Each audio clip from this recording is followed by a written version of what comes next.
Good morning and good evening. My name is Philip Jones.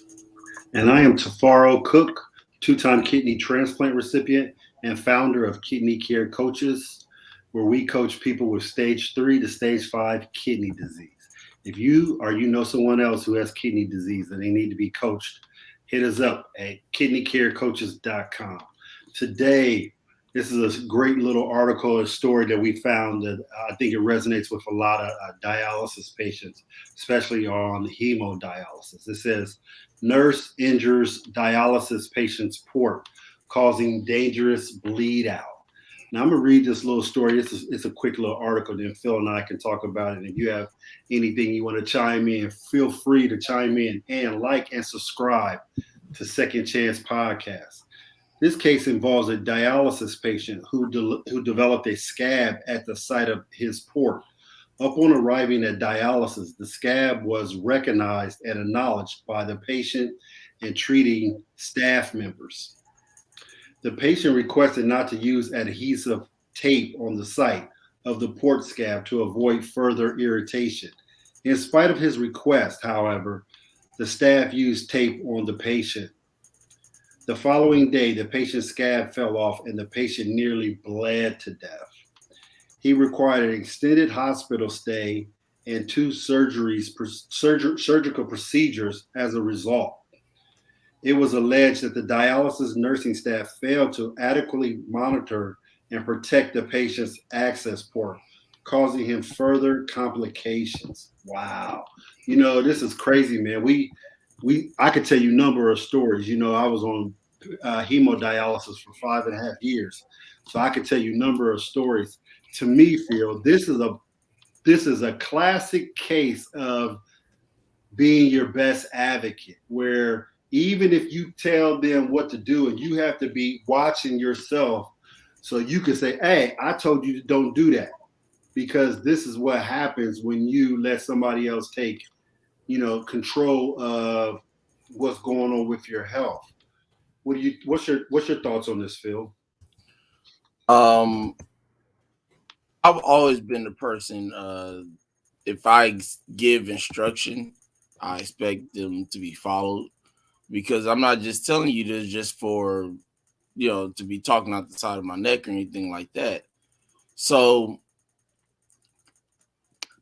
this is not the first time we've heard a story like this. If you remember Lily, who was just on our show not too long ago, and her story of asking and requesting no narcotics. She had her reasons. We won't get into those reasons. Those are private reasons that you can go Well, find she out talked about about it. her And problems.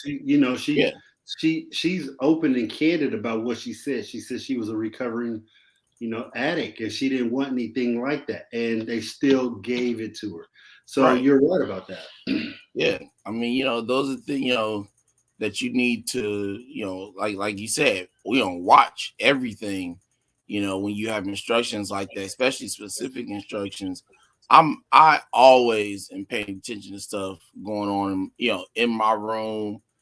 Sometimes, like you say, we in those situations where probably weren't supposed to hear something, and we hear like I'll give you I actually was in this situation somewhat, right.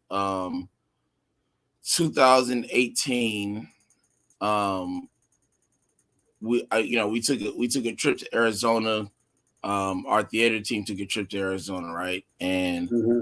uh that time I did manual exchanges through the week that we were in Arizona for this competition. Right. That my schedule was fine, everything, right. So fast forward, we I was in a situation with my breathing, right? Didn't get home Hmm. in time. The schedule was thrown off. We were still out there when we weren't supposed to, with the original schedule, right? Some things happened. We had to switch some stuff around. So on the way home, it was getting worse and worse and worse and worse and worse. We got probably about halfway and we were at a McDonald's. And that's when I was like, okay, I'm not going to make it, to the house. So we need to find the emergency room. My director, I think, could tell. He was like, if you need to say something, and we'll go.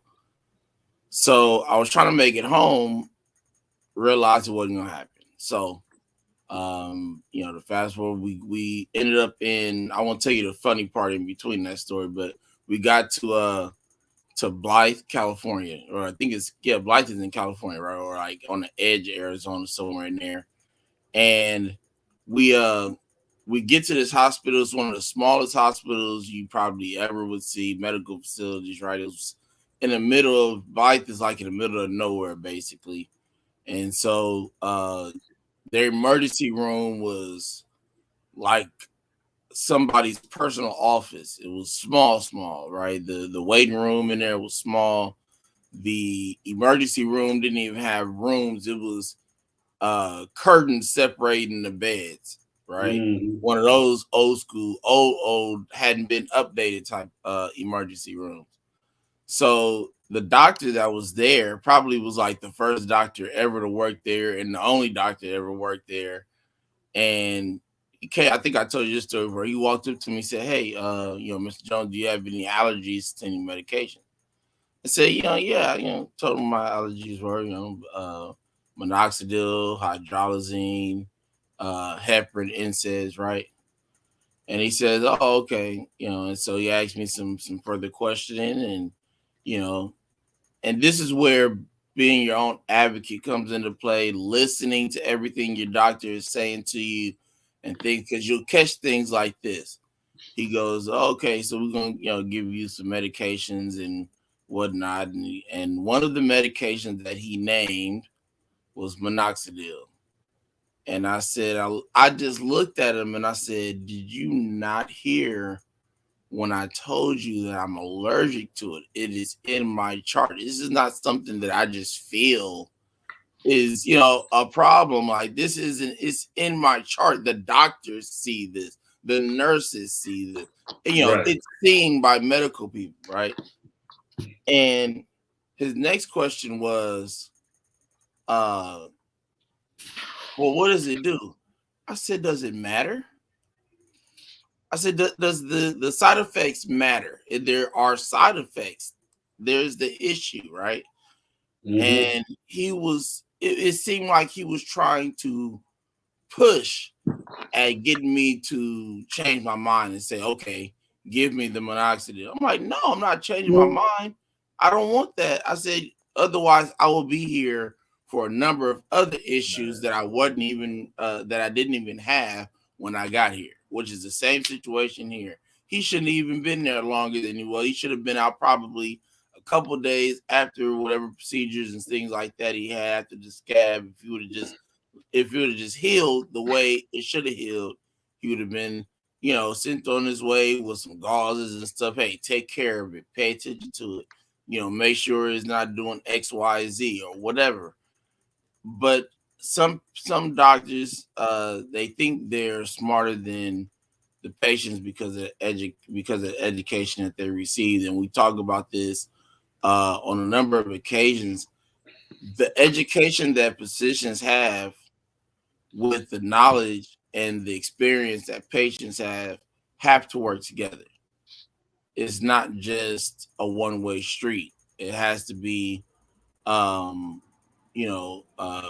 together in this situation. Like myself, Mr. Cook, we've been through 20 some years, of kidney failure. So we know ourselves, right? We've paid attention to what happens to the issues that have gone on in our life, right? So we can, express to a doctor, "Hey, let's not go this way about it because the last time it happened, XYZ happened," right? We have to be proactive in our life and speak for ourselves. Sometimes we don't have someone there to say, "Hey, don't forget, last time such and such happened, you went through XYZ." We have to be proactive in our own health because if we don't, anything can go wrong. It's very important, man. Pay attention to your health. Pay attention to your health. I totally agree, man. I can tell you stories about that too, a number of them. I'm just going to tell you one where I was getting off the machine, and what happened was the lady just gave me too much heparin, and she was a new nurse, and I was new at a hemo. So Mm-hmm. after that, I had to sit into the I bled forever, and I had to sit in the dialysis center. Now I don't know if you know this, but when you're on hemo, soon as you get done, your fistula starts bleeding. You out there, you trying to get out. Like I'm trying to leave because I've been here all day. I don't want to sit in here no longer than I have to. Maybe if you have a meeting afterwards or with a doctor or something like that. But in other words, you try to bail. Man, I had to sit in there for 4 more hours. The point I'm making is, and that's when I started, being on top of everything. Like I'm paying attention when they're doing my line. I start self cannulating, all those things because reason why I self cannulated, I learned how to do that is because people infiltrated my arm. Once you infiltrate your arm, you got to go back and get your arm fixed, and you can't even run dialysis that day. So there's a lot of challenges going on. There's a lot of moving parts going on. And I tell people if you're on hemo, peritoneal, if you're on anything going on in your health, be your best advocate. That's the moral of this story is just be your best advocate. Don't put it in the hands of somebody else. It's okay to work with them. It's okay to work with your nurse and work with your doctor, but you have to know what's going on with you. And if not, that's when things can go astray. And what I mean by that is, I see a lot of times where people just sit in a chair and they just start reading something else and they having everything done to them. Be aware of what's going on with you. And this is another thing. Educate yourself on what's going on. Don't just sit there and let somebody put you on anything and give you anything and you don't know what's going on with you. So that comes back to being your best advocate as well, because you have to stay abreast of what's going on. And another thing is this: get a good rapport with who you work with, especially if you're on, any type of dialysis. Get a good rapport with the nurse, with the dialysis tech. Make sure if they know what they're doing. I had a couple of nurses and dialysis techs. If I didn't want to self cannulate, they would do it. But I only let certain ones do it because they knew what they were doing, and I wouldn't let everybody touch me. I was like, hell with that. Everybody just ain't sticking me with no needles. And I used big needles at the time, the big gauges. And again, after a couple times of being infiltrated, I told you that one time you and I talked, and my arm stopped bleeding. I'm at the light. I'm in my car about to go to the pad, and my arm opens up right there, at the light. So I had to turn around. Knew I couldn't make it to the hospital because it was too far. I'm holding my arm while blood is gushing out my arm. I'm driving. I'm left-handed, so I'm driving. Man, I get back to the place. It looked like a murder scene. I had blood all over me. I had blood all over my car. I had to get my car detailed because there was so much blood all over the place. And I had to go back in there. They had to put a stitch in my arm. Again, this was the early days where somebody gave me too much heparin. I didn't know what was going on. But after a couple episodes like that, I was on top of my game. You ain't had to worry about me not knowing what was going on and who was going to stick me. And again, that's why I learned how to self cannulate. So yeah. That's interesting. It kind of like matches in some areas with my heparin story. Um, Heparin is the reason why I had my subdural hematoma, my emergency brain surgery. But 2 months into being on in center hemodialysis, I had a brain bleed and I had to be, put in emergency brain surgery because of the heparin that I received during my dialysis. So it kind of goes hand in hand with yours, the amount, the excessive bleeding. Yeah. Of course, I'd rather it be bleeding anywhere else but the brain. Okay. Yeah, that's totally different than somebody their fistula Right, breaking open. But with that being said, the fistula can be dangerous because when you see it bleeding, it's going everywhere, man. You right. got like minutes. If you ain't, stopping that bleeding, you got minutes. I remember, like I said, I came back into the center, man, and I was dizzy. Like I could tell I lost so much blood that I was like kind of like lethargic and everything. Hmm. But again, this goes back to be your best advocate. Pay attention to what's going on. And I'm not just talking about being on dialysis. I'm talking about everybody going through any situation. Find out what's going on with you so you can have an understanding of what's going on. So even when you talk to your doctor, you're knowledgeable. Doctors can tell when you're knowledgeable. I work with my clients who are on some on dialysis, some have different stages of kidney disease. I can tell who's knowledgeable. I can tell who's not knowledgeable just on a couple questions I ask, and they don't know certain things. I'll be like, okay. And then certain people, they say certain things. You go, okay, they know what's going on. Yeah, you have to be knowledgeable about, if nothing else, your own health. I ain't That's gonna all I tell you want you you to do. gotta pay attention to everybody else's health and what's going on in their life, but definitely pay attention to what's going on in your own health. Right.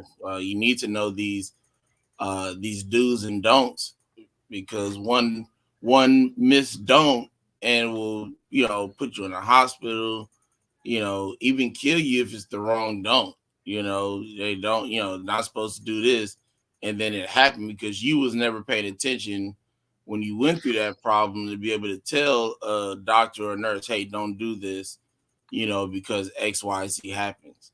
Right? If you have to take notes, take a notepad with you or something. If you know you don't remember these things, word for word, or even most of it that well, just off of memory. Take a notepad with you if you have to go to the ER or an appointment Take or somebody whatever. else with you. Take Take somebody somebody else with else with you, right? Bella. I remember when we talked to Bella before. She's like, man, I take my phone, take notes. All when she goes to her appointments and stuff like that. Use your phone. Take, if you're a better writer than trying to type on your phone and keep up, then do that. Take your laptop, with whatever you have to do to keep yourself informed about your health. You you. do it. It is very, very important, imperative for you to know what is going on with your health. With problems and no problems, you need to know. Because even people who are healthy, may have an allergy or things like that go on, that are not a consistent whereabout, where you have to worry about these things on a consistent basis. They might only have, during the cold season or during the hot season or some, everybody has something they need to pay attention to.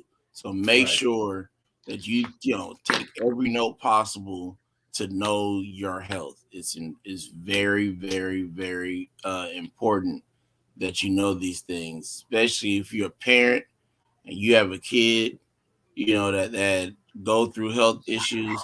Take notes, because the thing about it is that when it comes to kids, it's not just you being informed about your kids, but your kids need to be informed as well. So you need to have these, small bit by bit conversations. So that's the only reason why I was even anywhere near informed. My parents and the family members that went to appointments with me. I had aunts and things that, they call, hey, when's the next appointment? And would be there. So this is how I was able to accumulate all this information over time, was because I had people talking to me and being informative to me and things of that nature of what's going on at these appointments. I'm started out at 4 years old. I was just lucky that I had a great photo memory of how things went. Like, I remember what my hospital room looked like when I was younger, when all this stuff happened and all these wires going all over the place and the procedures and things like that. And not that many people can say that they remember those situations when they were younger, especially 4 years old. Shoot, that was 28 years ago.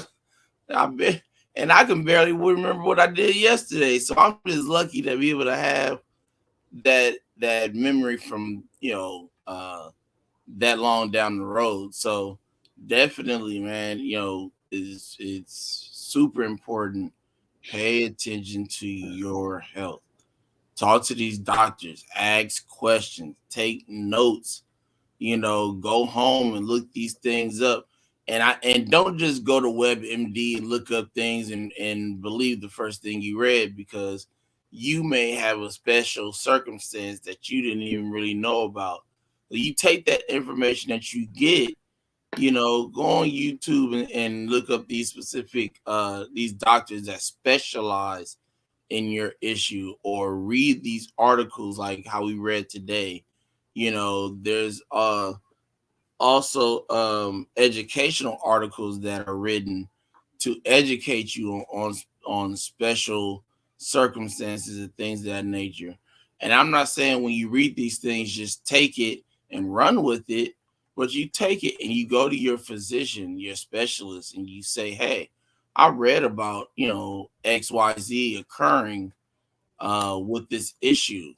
What's your take on this? How do you think we should proceed? Do I have this issue, or this attachment of an issue?" Be proactive in your health. Do what you need to do to stay safe.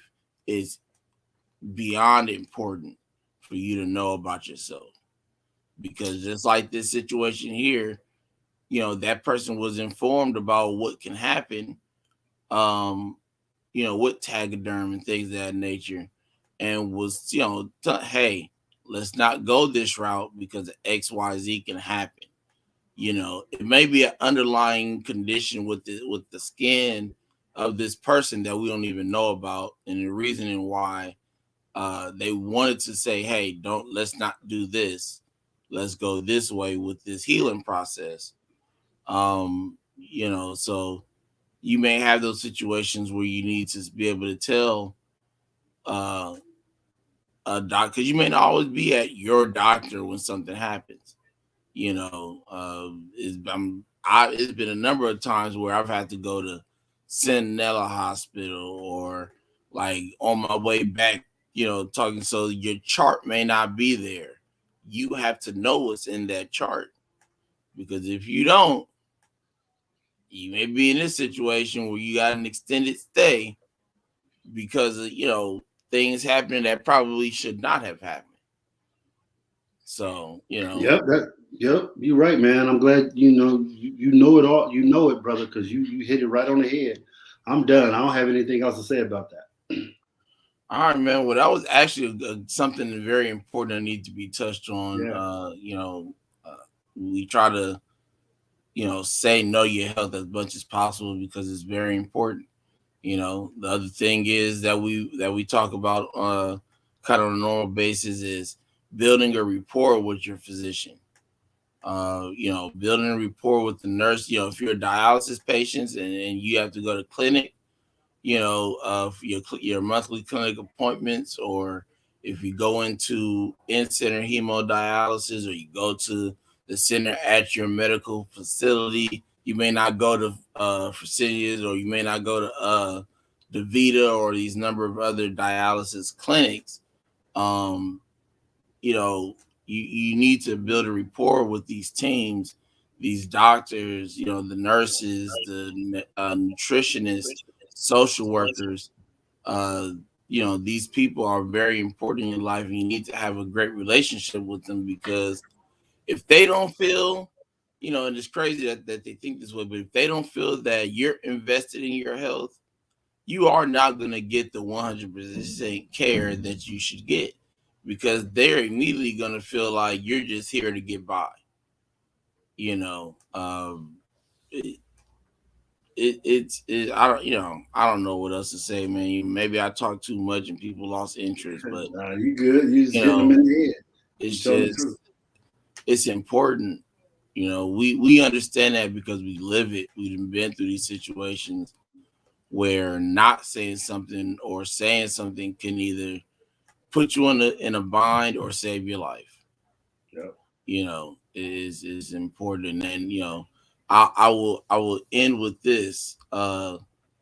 Reasons like this, these conversations are the reason why uh we're having this dialysis conference next month, right? Is to keep you, the public, or people, whether you're in dialysis now, could be in dialysis or not even, uh, don't even have kidney problems right now, you never know what the future holds for you.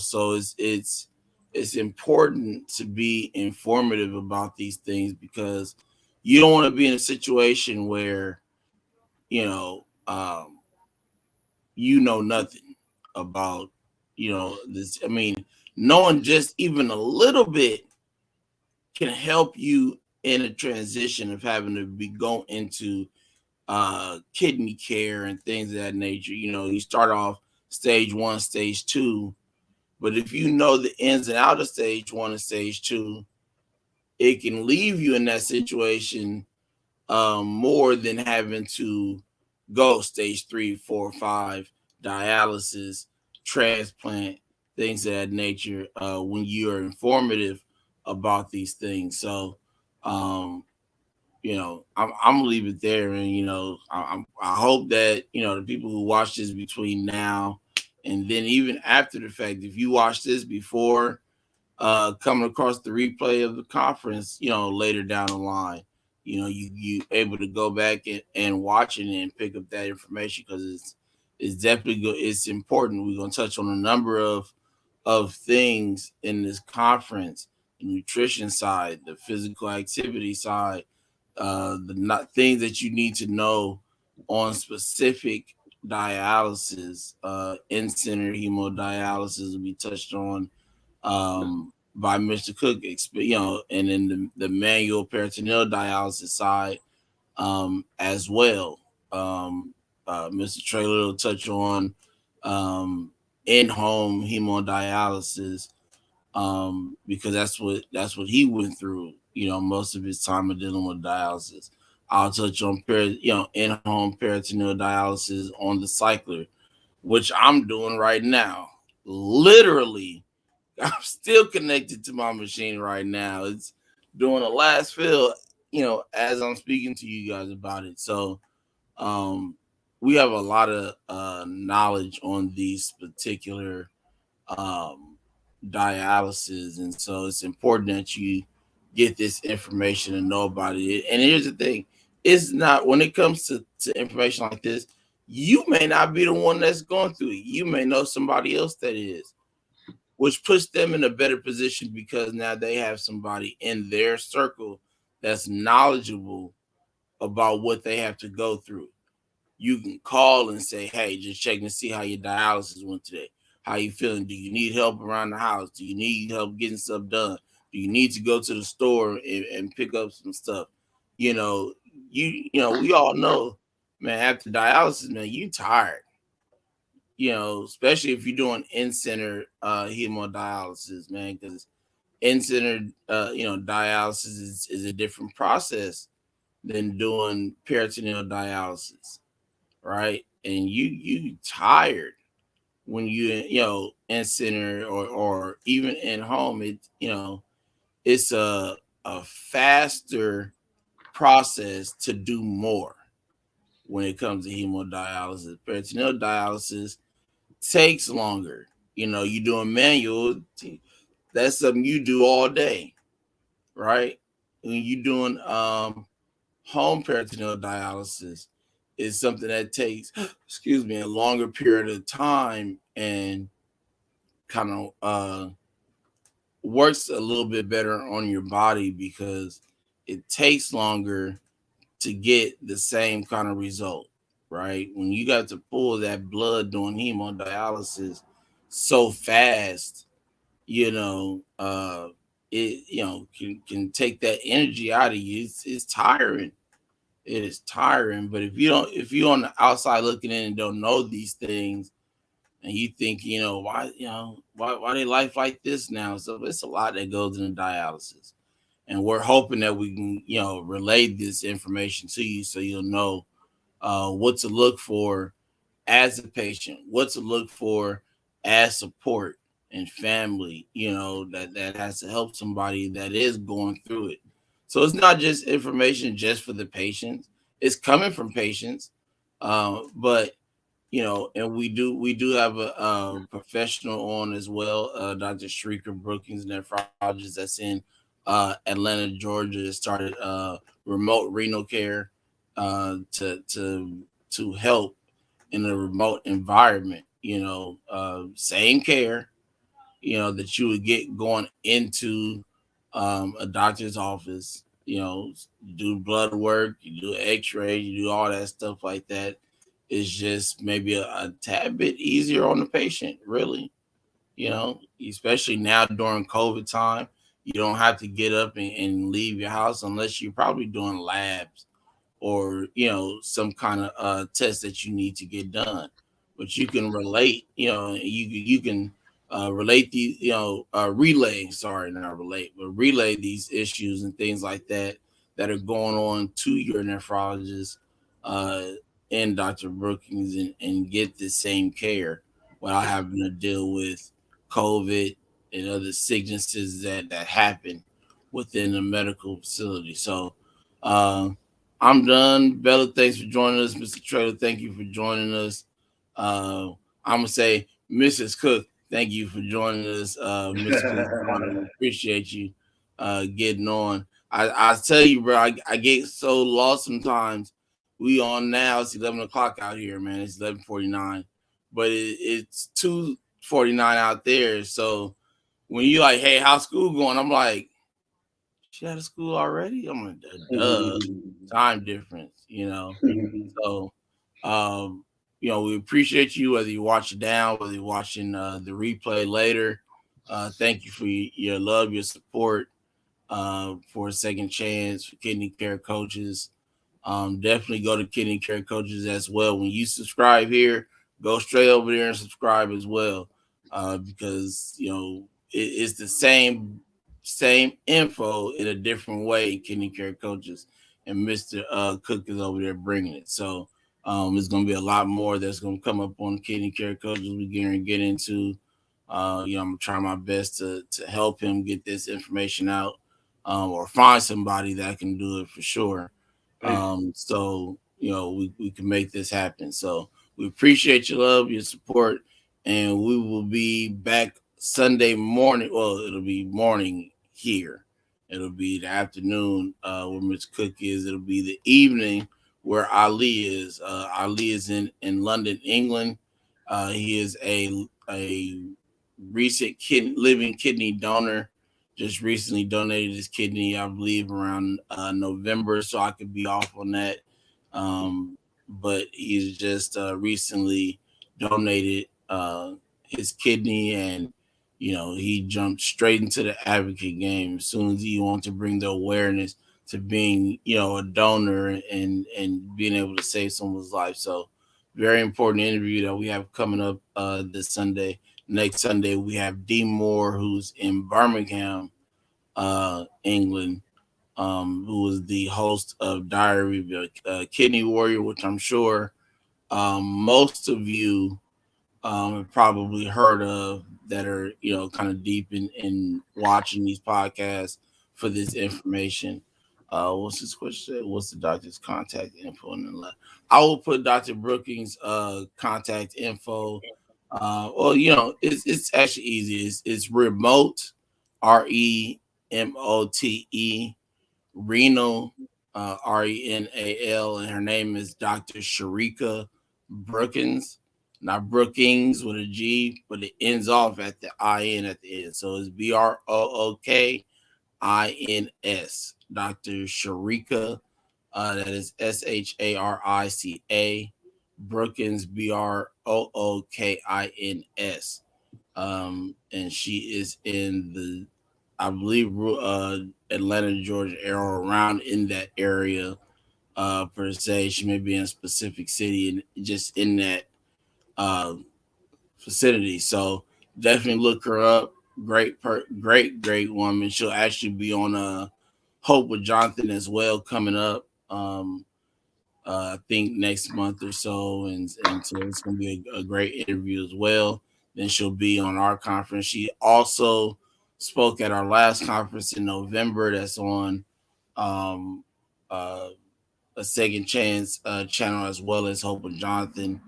If you want to check that out and get that information that she gave as well. Yes, remote renal, Dr. Brooke. Yes, that is correct. And so definitely check her out. Great lady. We've had a conversation with her as well. And again, she'll be on this dialysis conference. So please, check her out if you need to ahead of time. Also come through and chill us get this information. We're going that it will be given out. Also, we have Tiffany Archibald and Mr. Cook doing a presentation together on the physical activity side of being on dialysis and what you need to do to stay physically active and healthy on that end, because it's a very important component to being on dialysis. So that is definitely some information that you need to come and get as well. So thanks. We appreciate your love and your support for a second chance for kidney care coaches. Our collaborator brother, Hope Jonathan Trailer. So again, we look forward to seeing you on Sunday, morning, evening, afternoon, whichever one it is in your time zone, and we'll see you Sunday. Peace.